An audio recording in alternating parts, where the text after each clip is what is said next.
이번 주 말씀 누가복음 14장 15절에서 24절입니다. 함께 먹는 사람 중에 하나가 이 말을 듣고 이르되 무릇 하나님의 나라에서 떡을 먹는 자는 복되도다 하니 이르시되 어떤 사람이 큰 잔치를 베풀고 많은 사람을 청하였더니 잔치할 시각에 그 청하였던 자들에게 종을 보내어 이르되 오소서 모든 것이 준비되었나이다 하매 다 일치하게 사양하여 한 사람은 이르되 나는 밭을 샀으매 아무래도 나가 보아야 하겠으니 청컨대 나를 양해하도록 하라 하고 또 한 사람은 이르되 나는 소 5 겨리를 샀으매 시험하러 가니 청컨대 나를 양해하도록 하라 하고 또 한 사람은 이르되 나는 장가 들었으니 그러므로 가지 못하겠노라 하는지라. 종이 돌아와 주인에게 그대로 고하니 이에 집 주인이 노하여 그 종에게 이르되 빨리 시내의 거리와 골목으로 나가서 가난한 자들과 몸 불편한 자들과 맹인들과 저는 자들을 데려오라 하니라. 종이 이르되 주인이여 명하신 대로 하였으되 아직도 자리가 있나이다. 주인이 종에게 이르되 길가 산 울타리 가로 나가서 사람을 강권하여 데려다가 내 집을 채우라. 내가 너희에게 말하노니 전에 청하였던 그 사람들은 하나도 내 잔치를 맛보지 못하리라 하셨다 하시니라. 지금 저희들은 계속해서 누가복음 말씀을 묵상하고 있습니다.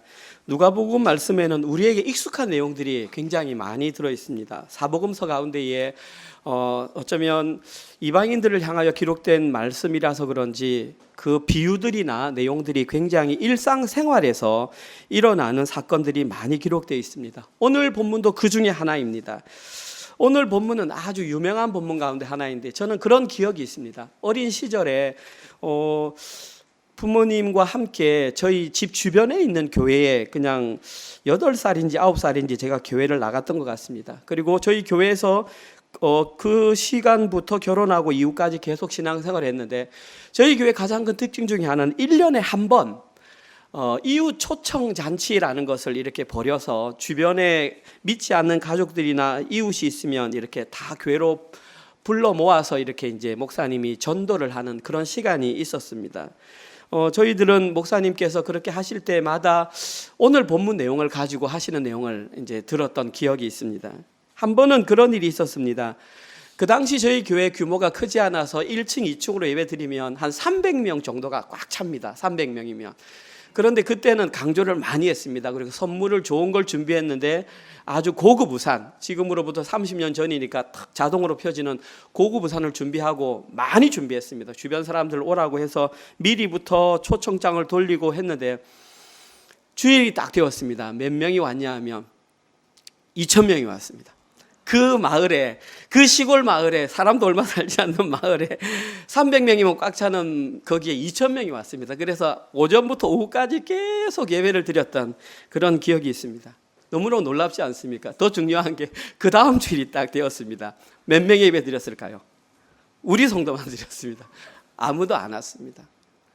목사님께서 이 23절 말씀을 가지고 내 집을 채우라. 그래서 이제 막 주변 사람들을 교회다가 막 이렇게 이제 채웠는데 결과적으로 그 다음 주 되었을 때는 아무도 오진 않았습니다. 여기에서 저희들은 그들이 왜 교회에 나왔는지 충분히 알 수 있습니다. 이웃의 얼굴을 봐서 아니면 초청했던 사람의 어떤 부탁에 못 이겨서 나왔든지 또 아니면 선물이 또 갖고 싶어서 나왔든지 아무튼 그런 의도로 나왔습니다. 그래서 저는 오늘 본문을 딱 마주하면서 그 당시 생각이 나면서 이 설교를 어떻게 할까 하다가 가만히 생각해 보니 사람들을 교회에 채우라는 내용으로 이 설교도 할 수 있겠지만 여기에는 보다 깊은 의미가 있겠구나.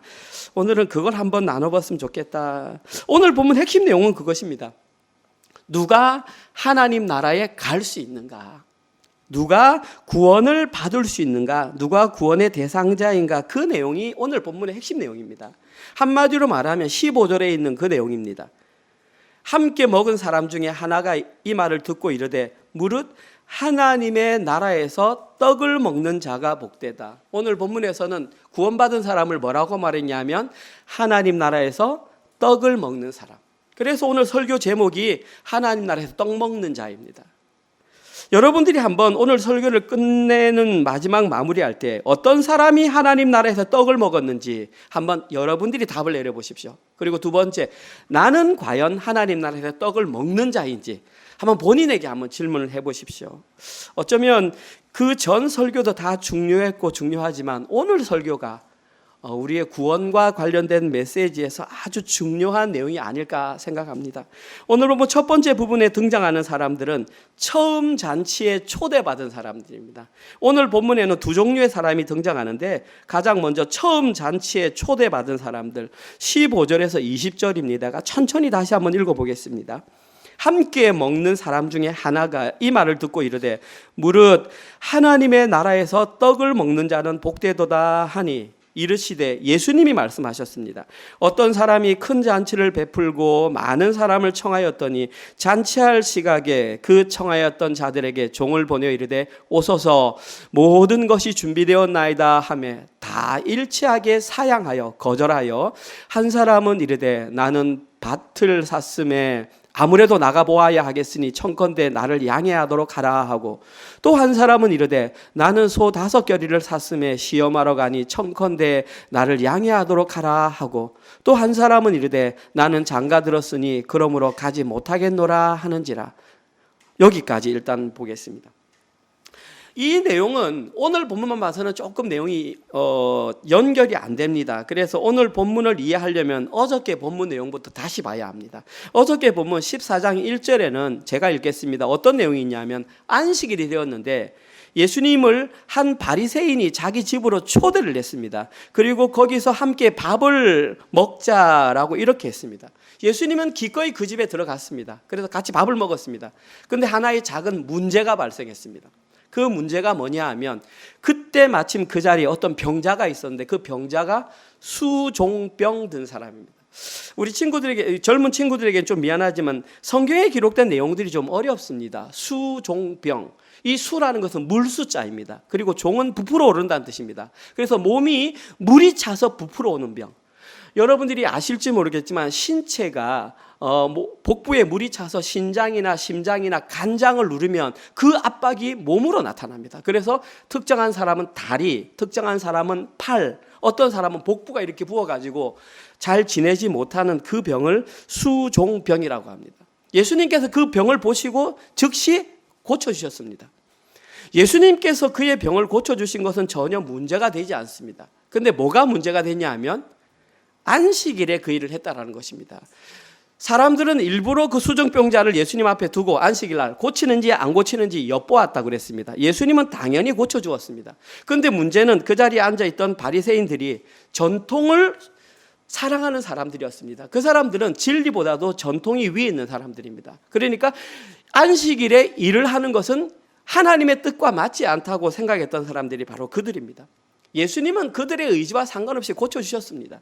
그런데 문제가 뭐냐 하면 그들이 불평을 하고 부글부글 끓으니까 예수님께서 한 예를 들었습니다. 혼인잔치 비유를 들면서 혼인잔치에 갔을 때 너희들은 높은 자리에 앉지 말고 낮은 자리에 앉아라. 왜냐하면 주인이 와서 너 내려가라 그러면 부끄러움을 당할 것이기 때문에 먼저 낮은 자리에 앉으라 말씀하시면서 13절 14절을 말씀하셨습니다. 제가 읽어보겠습니다. 잔치를 베풀거든 차라리 가난한 자들과 몸 불편한 자들과 저는 자들과 맹인들을 청하라. 그리하면 그들이 갚을 것이 없으므로 내게 복이 되리니 이는 의인들의 부활 시에 내가 갚음을 받겠습니다. 무슨 말이냐 하면 너희들의 진짜 누군가를 초대하고 싶으면 너희들에게 되갚을 수 없는 사람을 초대해라. 왜냐하면 그래야 너희들이 베풀었던 그 복이 너희들의 것이기 때문이다. 무슨 말이냐면 한 번 기회를 준다는 거죠. 지금 안식일에 대해서 부정적으로 생각하는 그것 오케이 이해해. 그러나 너희들에게 다시 한 번 더 하나님의 자녀가 될 수 있는 기회를 줄게. 가난한 자들을 초대해. 이게 어저께 본문 내용입니다. 이때에 15절에서 한 사람이 손을 들고 말합니다. 오늘 본문 내용입니다. 그때 밥 먹던 함께 먹는 사람 중에 하나가, 그럼 이 사람은 바리새인이죠. 하나가 이 말을 듣고 이르되 무릇 하나님의 나라에서 떡을 먹는 자는 복되도다 이렇게 말했습니다. 무슨 말입니까? 결론적으로 말해서 예수님 무슨 말씀하십니까? 지금 우리는 이미 그 일을 하고 있습니다. 이미 우리는 가난한 자를 초대해서 그들에게 먹이고 있습니다. 지금 그렇게 말하고 있는 것입니다. 지금 말로 쉽게 바꾸면 이 말입니다. 예수님, 우리 아니면 누가 하나님 나라에서 떡을 먹겠습니까? 바리새인과 같은 우리 정도 신앙이 아니면 누가 하나님 나라에 가겠습니까? 라고 지금 말하는 것입니다. 이들은 자기 자신들이 하나님 나라에 간다라는 것을 100%, 좀 과장해서 말하면 1000% 이들은 확신했습니다. 우리 아니면 누가 천국에 가겠습니까? 이것이 바리새인들이 가졌던 생각입니다. 이때에 그 말을 들으시고 예수님이 말씀하신 것이 16절입니다. 이르시되 예수님이 말씀하셨습니다. 어떤 사람이 큰 잔치를 베풀고 많은 사람을 청하였으니, 제목이 뭐냐 하면 큰 잔치의 비유입니다. 예수님께서 이 큰 잔치의 비유를 하신 이유는 너희들이 잘못되었다. 너희들 아니야. 지금 너희들 현실을 말하면 너희들은 스스로 100% 하나님 나라의 백성이라고 확신하는데 내가 비유를 들어서 말할게. 미안하지만 너희들 아니야. 그게 쭉쭉쭉 오늘 본문의 비유입니다. 이 내용을 들어가기 전에 우리는 두 가지 내용을 먼저 알아야 됩니다. 첫 번째 뭐냐 하면 오늘 본문에서 비유된 사람이 누구인지를 알아야 하고요. 두 번째는 그 당시 유대인들의 풍습을 알아야 됩니다. 첫 번째, 오늘 본문에 기록된 16절, 어떤 사람이 큰 잔치를 베풀고, 오늘 본문에는 사람이라고 되어 있지만 마태복음 22장에는 그분을 임금이라고 표현했습니다. 그러면 오늘 본문에 표현된 어떤 사람, 마태복음에 기록된 임금은 하나님을 말합니다. 하나님이 잔치를 베풀었습니다. 천국으로 오라고. 그리고 큰 잔치를 베풀고 많은 사람을 청하였으니, 여기에 기록된 많은 사람은 오늘 예수님 앞에 앉아있는 바리새인들을 말합니다.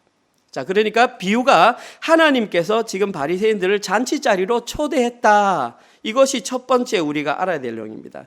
두 번째 우리가 알아야 될 내용이 뭐냐 하면 그 당시 유대인의 잔치 풍습을 알아야 됩니다. 한국에서는 그런 풍습이 별로 없습니다. 그런데 호주에는 그런 풍습이 조금 남아있는 것 같습니다. 그 당시 유대인들의 잔치 풍습은 잔치를 두 번 초대합니다. 첫 번째, 잔치가 열리기 전에 먼저 우리 잔치에 참여할 의사가 있느냐라고 초대장을 보냅니다. 그러면 거기에 답을 해줍니다. RSVP 지금도 하지 않습니까? 그러면 내가 가겠다라고 하면 그때부터 인원수를 체크하고 음식을 준비합니다. 그 다음 두 번째 초청이 뭐냐 하면 실제로 잔치가 베풀어지기 직전에 이제 준비가 다 되었으니 오십시오 라고 부르는 잔치가 두 번째 잔치입니다. 오늘 보면 17절에 보면 잔치할 시각에 보십시오. 그 청하였던 자들에게 완료 시대입니다. 이미 그들은 1차에 한번 오겠다라고 예스 한 사람들입니다. 따라서 음식은 그 인원수만큼 이미 준비가 되어 있었다라는 사실입니다. 따라서 오늘 본문에서 이들이 잔치 초청에 거절한 것은 그냥 아무나 나 못 가요가 아니라 아주 주인을 당혹하게 만드는 무례한 행동이었습니다. 누가 결혼잔치 지금 호주에서도 가겠다라고 해서 다 했는데 팻말까지 만들어놨는데 당일날 아침 못 가겠다 하는 것은 굉장히 무례한 일이잖아요. 오늘 본문이 바로 그 일입니다. 그러면 과연 오늘 본문에서 못 가겠다고 말했던 그 세 부류의 사람들의 이유가 타당한가? 우리는 한번 살펴볼 필요가 있습니다. 오늘 본문에는 세 사람이 등장합니다. 그리고 세 사람은 각각 다른 이유를 제시합니다. 첫 번째 18절에 제시한 사람은 이렇습니다. 다 일치하게 사양하여 한 사람은 이르되 나는 밭을 샀음에 아무래도 나가보아야 하겠으니 청컨대 나를 양해하도록 하라. 첫 번째 그 사람이 이유를 댄 것은 밭을 샀다라는 것입니다. 자, 중요한 것은 지금 밭을 사러 나가는 게 아니라 이미 밭을 샀습니다. 그리고 그가 하는 것은 나가서 상태를 점검해 본다. 이 본다라는 원어적인 의미는 관찰하다 아니면 주의하여 보다 이런 뜻입니다. 그래서 그 밭 상태가 자기가 산 것이 좋은 밭인지 한번 보겠다 이 말입니다. 현대적인 용어로 그대로 적용하면 이렇습니다. 이 사람은 새로운 비즈니스를 시작했습니다. 그리고 새로운 비즈니스를 시작했고 이미 잔치를 가겠다고 했는데 그 비즈니스가 어떠한지 보러 가야 하기 때문에 잔치에 갈 수 없다라고 지금 했던 것입니다. 어떻습니까? 그 사람이 말했던 이유가 좀 타당해 보이십니까?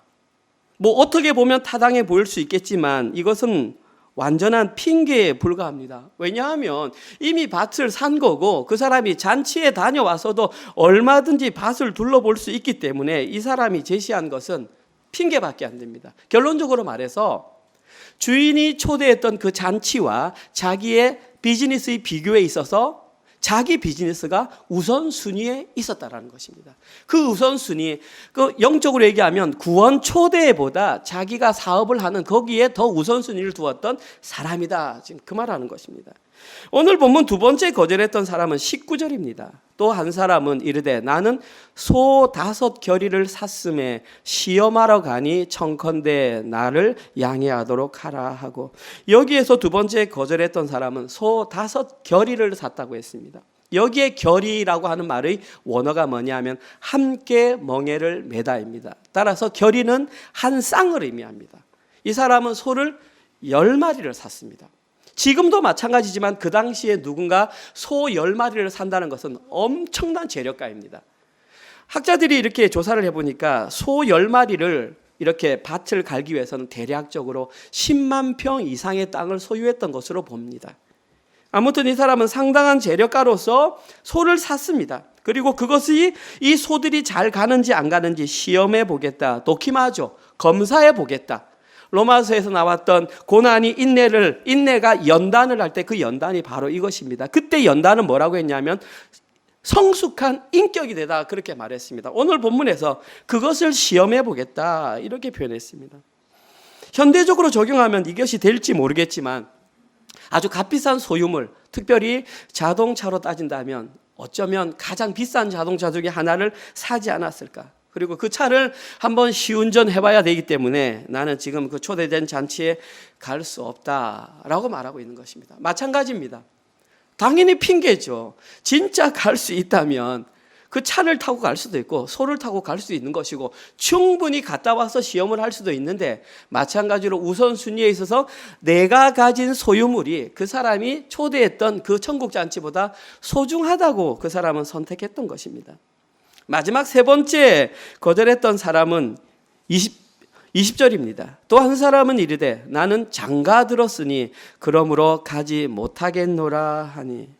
이 사람은 장가 들었는데 나는 장가 들었으니까 못 가겠다. 마찬가지입니다. 오늘 장가 가는 게 아니고 이미 장가 갔습니다. 그러면 이 사람이 왜 못 가겠다고 했느냐? 유대인 율법에 그런 게 있습니다. 유대인이 결혼을 하면 1년 동안은 전쟁에도 나가지 말라는 율법이 있습니다. 왜냐하면 그 부인과 1년 동안 행복하게 살아서 자녀도 출산하는 일을 해야 되기 때문에 군법의 의무도 면해주는 것이 장가가는 사람입니다. 따라서 이 사람은 그런 이유 때문에 아주 당당하게 오늘 본문에서는 가지 못하겠노라. 원어적인 의미는 나는 절대로 갈 수 없다. 당당하게. 왜냐하면 율법도 그렇게 정하고 있으니까. 현대적으로 이것을 적용한다면 뭐와 같냐 하면 장가가는 것은 인간관계와 같습니다. 나는 당신이 초대한 것보다 내가 지금 맺어야 할 인간관계가 지금 더 소중하고 지금 그것이 더 나에게는 우선된 일이니 이것을 잃어버리면 안 되기 때문에 나는 당신의 잔치에 참가할 수 없다. 마찬가지로 일면 타당해 보이기도 하지만 이건 역시 자기 의견을 합리화시키기 위한 핑계에 불과합니다. 진짜 이 사람이 장가가는 게 문제가 된다면 주인에게 얘기해서 내 부인하고 같이 가도 될까요? 라고 양해를 구하면 당연히 주인이 오라고 하겠죠. 이 사람은 그렇게 하지 않았습니다. 오늘 본문에 등장하는 첫 번째 사람, 두 번째 사람, 세 번째 사람 모두 각자의 핑계를 만들어서 잔치를 거절했던 것입니다. 아, 그렇구나 라고 생각할 수 있지만 우리가 한 번만 더 깊이 생각을 해보면 왜 이들은 거절했을까요? 처음에는 1차로 가겠다라고 대답을 했는데 실제로 음식이 준비되고 나니까 왜 핑계를 대면서 못 가겠다라고 말을 했을까요? 아까 말했지만 이들은 자기들의 신앙에 자부심이 있는 자들이었기 때문에 이들은 100% 하나님의 백성이라고 확신이 있었습니다. 쉽게 말해서 내가 원한다면 언제든지 그 자리에 들어갈 수 있다고 확신했기 때문입니다. 결국 잘못된 확신이 잘못된 결과를 만들어낸 것이죠. 자기들에게는 충분한 자격이 있으니까 주인 미안해요. 우리가 다시 들어가고 싶어요 하면 언제나 다시 들어갈 수 있다고 생각했던 것이죠. 이들이 그렇게 했던 근거는 단 하나입니다. 그 당시 주변 사람들이 이들을 바라보며 당신들 믿음이 좋다고 칭찬했기 때문입니다. 이들은 모든 11조를 철저히 했고 모든 안식일을 지켰고, 아까 심지어 예수님께서 주일날 안식일날 수정병 고치니까 그걸 질타했던 사람들이 예수님을 질타할 정도로 믿음의 자부심이 대단한 사람들이었습니다. 그것을 주변 사람들이 칭찬을 하고 와 합니다.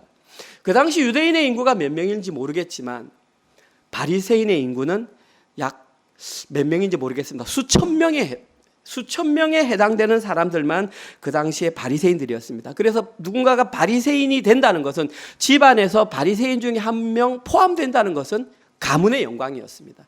그 정도로 칭찬받던 사람들이었습니다. 칭찬해 주었기 때문에 이들은 우리는 언제든지 원하면 들어갈 수 있어 했기 때문에 천국 잔치보다는 자기 일에 더 우선을 두었던 것입니다. 결과적으로 이것은 대단한 착각이었고 무지의 결과였습니다.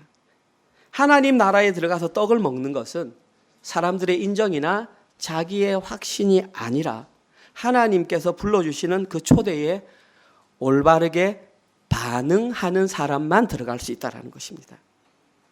초대보다 자신의 일을 더 소중히 여기는 사람은 들어갈 수 없다는 것입니다. 그리고 그들이 이와 관련해서 진짜 중요한 한 가지를 놓친 게 있습니다. 그것이 뭐냐 하면 이 초대의 문은 한번 닫히면 다시 열리지 않는다는 사실입니다. 지난 주중의 본문입니다. 누가복음 13장 25절입니다. 집주인이 일어나 문을 한번 닫은 후에 너희가 밖에 서서 문을 두드리며 주여 열어주소서 하면 그가 대답하여 이르되 나는 너희가 어디에서 온 자인지 알지 못하노라 하니라. 주인은 한번 딱 닫고 나면 밖에서 나 이런 일 했어요 아무리 얘기해도 열어주지 않는다는 사실입니다. 가장 대표적인 예가 마태복음 7장 산상순 결론에 나오는 내용입니다. 제가 여러 번 얘기해도 사실은 잘 놀라지 않더라고요. 거기에는 어떤 내용이 나오면 이런 내용이 나옵니다. 너희들이 거기에서 선지자 노릇을 하였다 할지라도, 선지자 노릇을 했다는 것은 이 땅 현실에서 목사로 살았다는 얘기입니다. 목사인 척 했다라는 게 아니고요. 그냥 목사로 살았습니다. 평생 말씀 연구하고 평생 말씀 전했다 할지라도 문이 한번 닫히면 못 들어온다. 그 뒤에 뭐라고 나오냐 하면 귀신을 쫓아내고 수많은 권능을 행했다 할지라도, 그런 척 했다는 것이 아니라 실제로 그 사람이 여기에 누구 아픈 사람이 있었는데 주의 이름으로 명하노니 일어나라 그러니까 그 사람이 일어났단 말입니다. 주의 이름으로 권능을 행했다 할지라도 한번 문이 닫히면 안 열린다는 것입니다. 그런데 많은 사람들은 저 사람이 목사이기 때문에, 저 사람이 기적을 일으켰던 어떤 일을 행했던 사람이기 때문에 100% 거기에 들어갈 거야. 제가 이렇게 말했던 것은 가장 높은 사람을 말했던 것이죠. 그 외에 다른 사람들도 그와 비슷한 유사한 교회에서 무슨 일, 무슨 직분, 뭐 어떤 일 했기 때문에 나는 거기에 맞을 거야 라고 생각하지만 한번 문이 닫히면 절대 안 열어준다는 사실입니다. 따라서 천국 잔치의 초대문이 열렸을 때에 다른 모든 핑계를 버리고 그 잔치 초대의 문으로 무조건 들어가야 합니다. 무조건 들어가야 합니다. 그것이 바로 반석 위에 집을 지은 사람이다. 그것이 산상순의 결론이지 않습니까? 그리고 글로 들어간 사람만 오늘 본문에서 말하는 것처럼 하나님 나라의 떡을 함께 먹을 수 있는 것입니다. 그러나 오늘 본문에서 처음 초대를 받았던 세 사람은 각자의 이유로 초대를 거부함으로 말미암아 하나님 나라의 떡을 먹지 못했습니다. 제 얘기가 아니고 오늘 본문 24절입니다. 결론은 이렇게 납니다. 내가 너희에게 말하노니, 예수님이 다시 말씀하십니다. 그 너희는 바리새인들입니다. 전에 청하였던 그 사람들, 바리새인들 중에 하나도 내 잔치를 맛보지 못하리라 하였다 하시니라. 100% 개런티했던 사람 가운데에 들어간 사람은 아무도 없다라는 얘기입니다. 구원에 관해서 우리가 정말 한번 다시 생각해 봐야 될 내용입니다. 우리의 삶들이 왜 이렇게 느슨한지에 대해서 우리는 한번 돌이켜 봐야 합니다. 만약에 내일 당장 진짜 예수님이 오신다면 우리가 싸워야 할 모든 문제들, 아니면 우리가 지금 고민해야 할 모든 문제들 과연 고민할 필요가 있을까요? 내일 당장 예수님이 오신다라는 확신만 있다면 오늘 가운데 우리가 해결하지 못할 문제가, 염려할 문제가 뭐가 있을까요? 나는 과연 하나님과 올바로 관계를 맺었는가? 구원받은 자가 맞는가? 하나님 나라의 떡을 먹을 자가 맞는가? 그거 외에 고민할 게 뭐가 있겠습니까? 근데 그런 고민을 안 하는 것은 시간이 더 있다고 생각하는 거죠. 그러다가 진짜 큰 코 다치는 수가 있습니다. 우리는 우리의 신앙을 조금 냉정하게 살펴볼 필요가 있습니다. 오늘 본문 두 번째 등장하는 사람들은 그 이후에 초대받은 사람들입니다.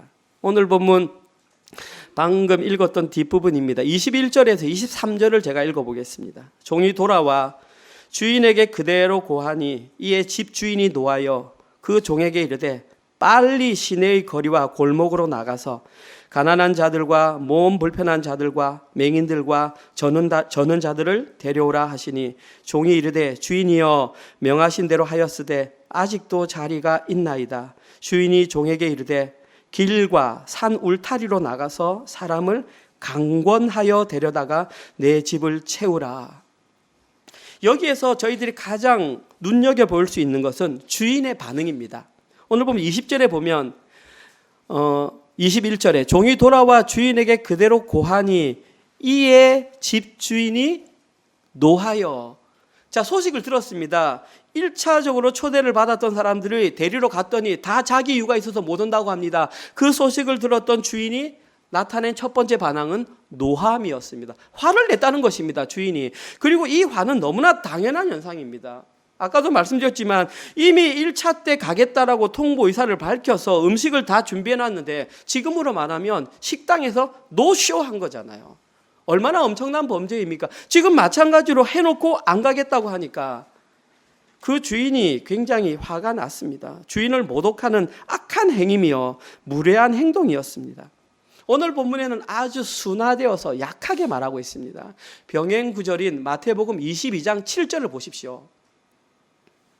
병행 구절이라는 것은 같은 내용을 다른 관점에서 기록했던 내용입니다. 똑같은 내용입니다. 22장 7절. 여기는 임금이라고 나와 있고 임금이 노하여 군대를 보내어 그 거절한 사람들을 살인한 자들이라고 말했고 그들을 진멸하고 다 죽여버리고 그 동네를 불사르고 그 임금이 그 주인이 처음 초대했는데 거기에 대해서 거절하니까 화를 내어서 군대를 보내가지고 그들을 다 살인한 자로 여기고 그들을 진멸시키고 그 동네를 불살랐다는 것입니다.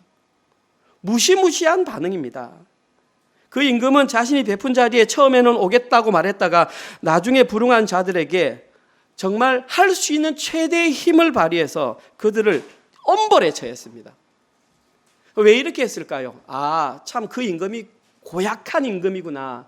그것이 아니라 이렇게 했던 이유는 그들이 거절했던 것이 무엇인지를 정확하게 알려져 있기 때문입니다. 너희들이 지금 무엇을 거절한 줄 알아?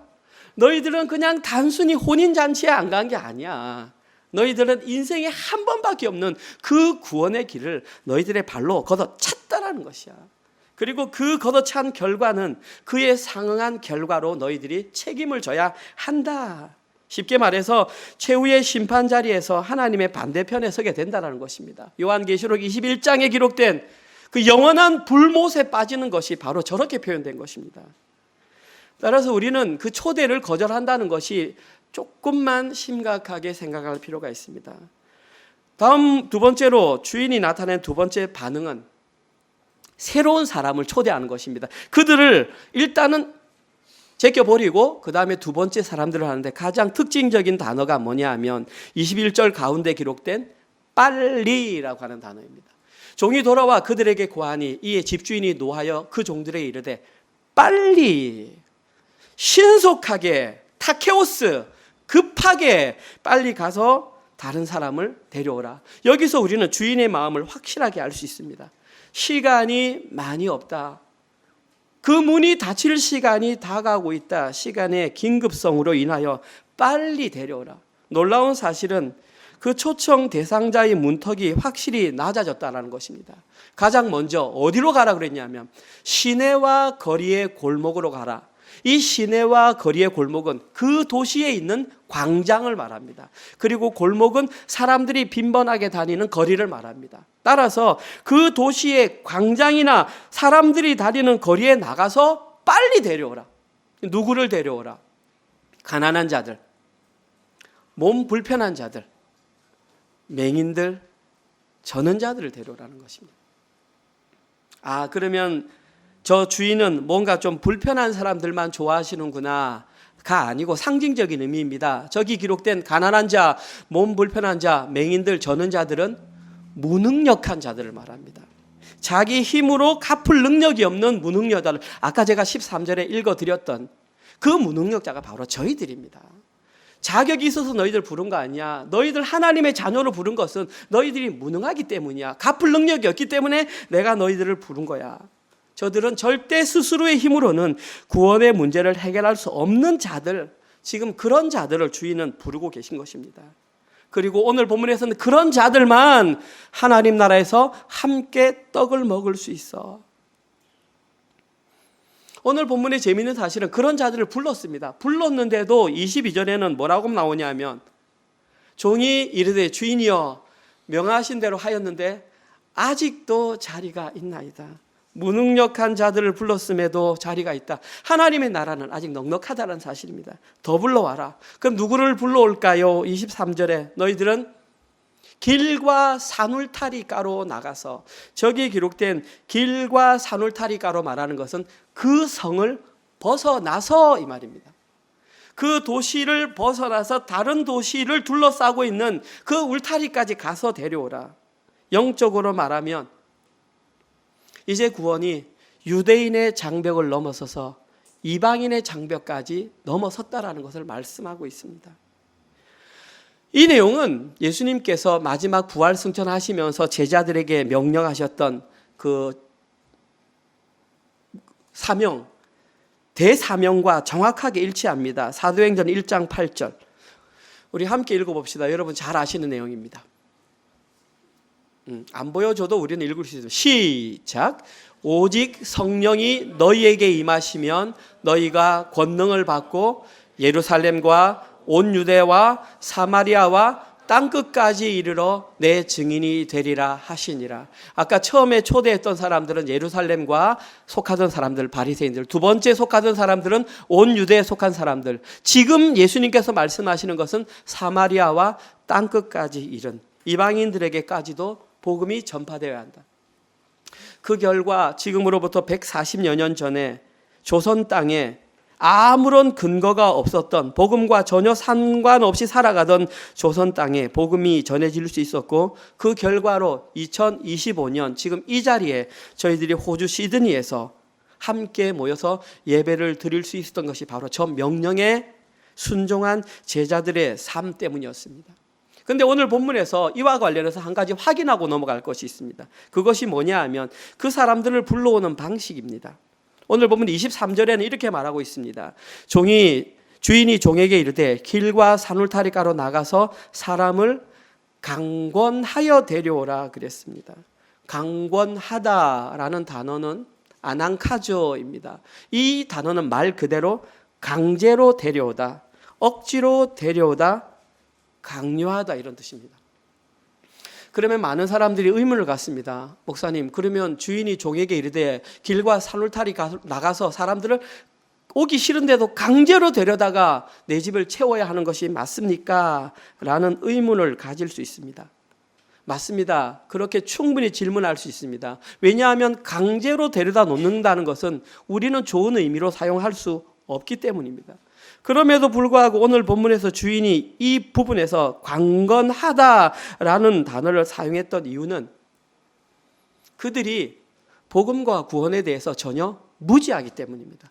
무지한 사람에게는 우리가 데려다가 가르쳐야 될 의무가 있습니다. 왜냐하면 처음부터 조선이 복음을 받아들이는 것을 거부하고 토마스 선교사의 대동강에서 목을 잘랐던 그런 희생과 같이 처음에는 희생이 있을 수밖에 없습니다. 그러나 그 이후에 강권하여 그들에게 복음을 전했을 때에 조선 땅에 복음이 들어가게 되었고, 우리가 그 복음을 받아들여서 지금 이 자리에 있는 것처럼 그 사람들은 모르기 때문에 복음이 무엇인지 구원이 무엇인지를 모르기 때문에 당연히 거절하게 되어 있습니다. 따라서 그들에게는 우리가 힘을 써서 그들을 데리고 와서 그들에게 복음과 구원의 중요성을 알려야 한다는 것입니다. 이러한 표현을 강권적으로 데려다가 해야 한다, 이렇게 표현했던 것입니다. 그렇다고 해서 12세기에 있었던 십자군 전쟁과 같이 이슬람 지역에 있는 곳에 가서 무력으로 그들에게 복음을 전해야 한다, 그런 의미는 아닙니다. 그것은 잘못된 생각입니다.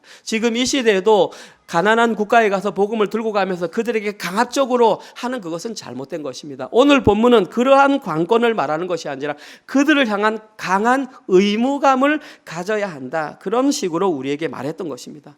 누구와 같이? 마치 사도 바울과 같이 소아시아와 유럽, 마케도니아, 고린도 등등 헬라 지역에 복음을 강권적으로 전했던, 그들은 복음을 들을 의사가 없었습니다. 그러나 사도 바울은 자기의 목숨을 내어놓고 강권적으로 그들에게 십자가 복음을 전했던 것처럼 우리들에게도 강권적으로 그 복음과 구원의 의미를 전해야 한다.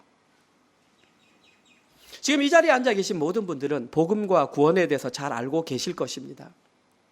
그러나 제가 한 가지 우려하는 마음으로 한 번만 더 말씀드리겠습니다. 구원의 의미가 무엇인가? 많은 사람들은 구원을 건져내다 혹은 구출하다라는 단어 때문에 장소적인 의미로 구원을 많이 생각합니다. 그래서 어떻게 생각하냐면 우리가 딱 죽으면 천국에 가고 지옥에 가고, 이런 장소적인 개념으로 구원을 굉장히 많이 생각합니다. 그러나 성경에서 말하는 구원은 그런 장소적인 개념보다는 관계적인 개념입니다. 성경에서 말하는 구원은 관계적인 개념입니다. 이 관계적인 개념이 시작된 것은 하나님께서 천지 창조를 하시고 사람을 만드셨을 때에는 하나님과 관계가 연결된 상태로 만드셨습니다. 그런데 선악과를 먹음으로 말미암아 그 하나님의 관계가 끊어져 버렸습니다. 그리고 그 상태가 계속 유지가 되면 모든 사람은 하나님과 관계없는 곳으로 가게 됩니다.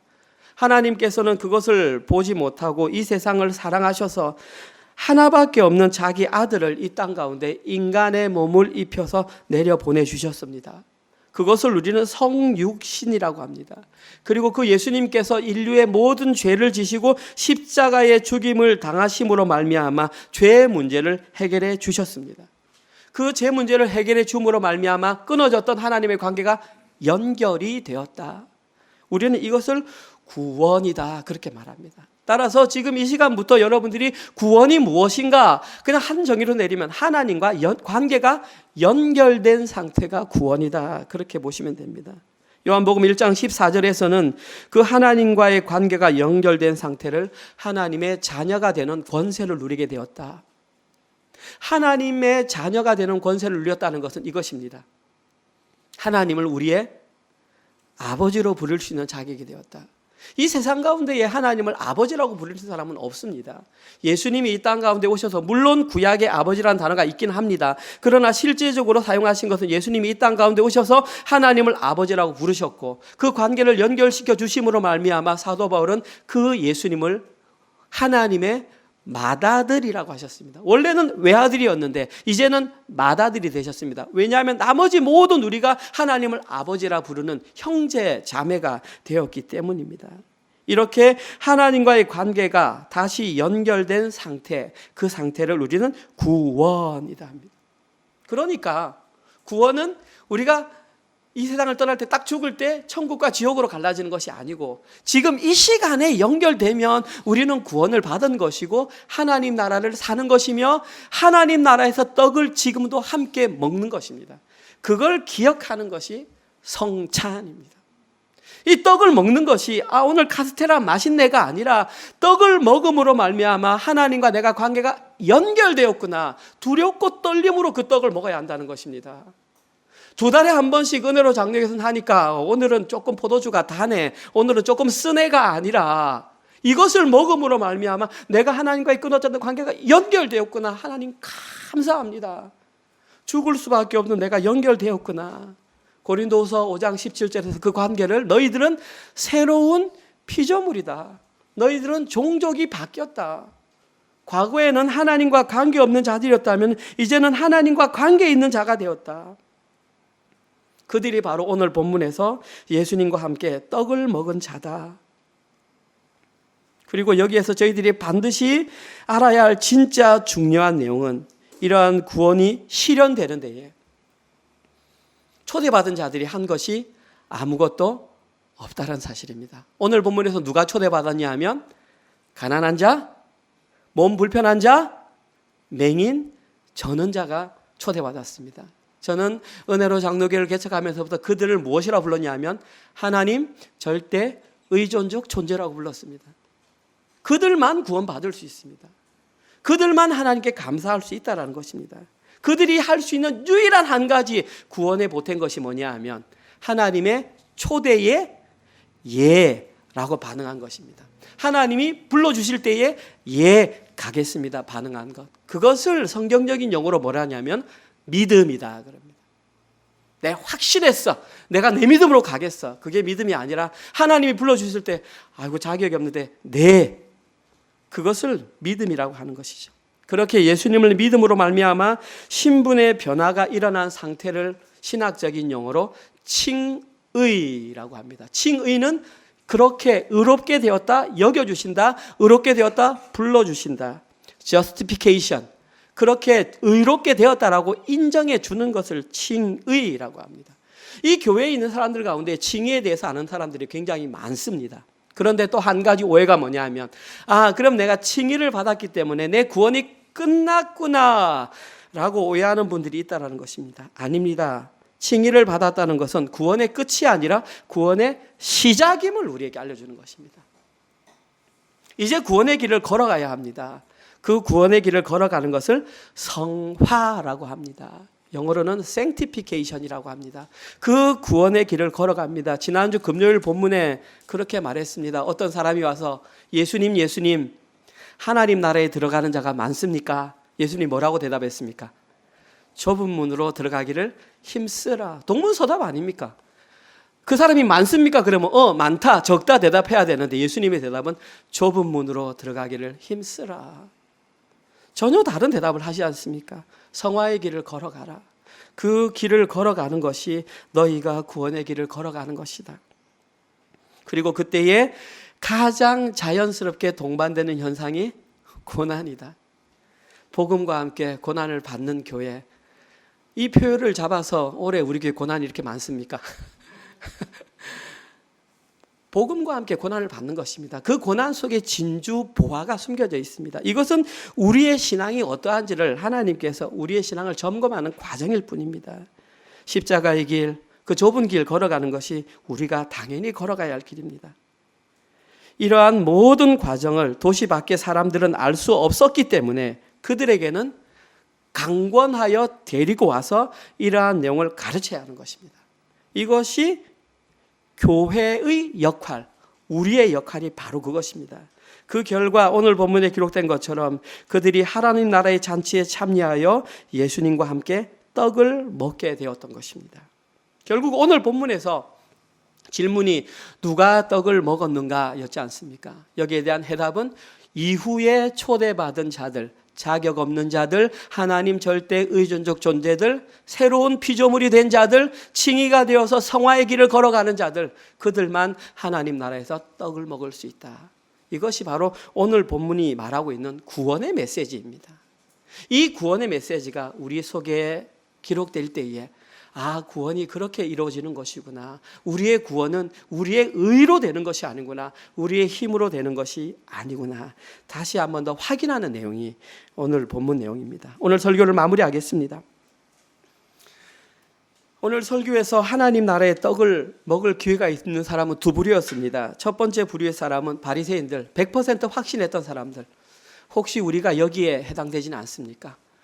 나는 모태신앙이니까, 나는 어릴 때부터 많은 교회에서 일을 했으니까 그래서 나는 당연히 구원의 대상자가 아닐까 생각할 수 있습니다. 그러나 오늘 본문에서 하나님 나라의 떡을 먹은 자들은 이후에 초대받은 자격 없어 보이는 무능력한 자들이 구원의 대상자가 되었습니다. 그리고 그들이 그 떡을 먹을 수 있던 유일한 한 가지 이유는 하나님의 부르심에 믿음으로 반응했기 때문입니다.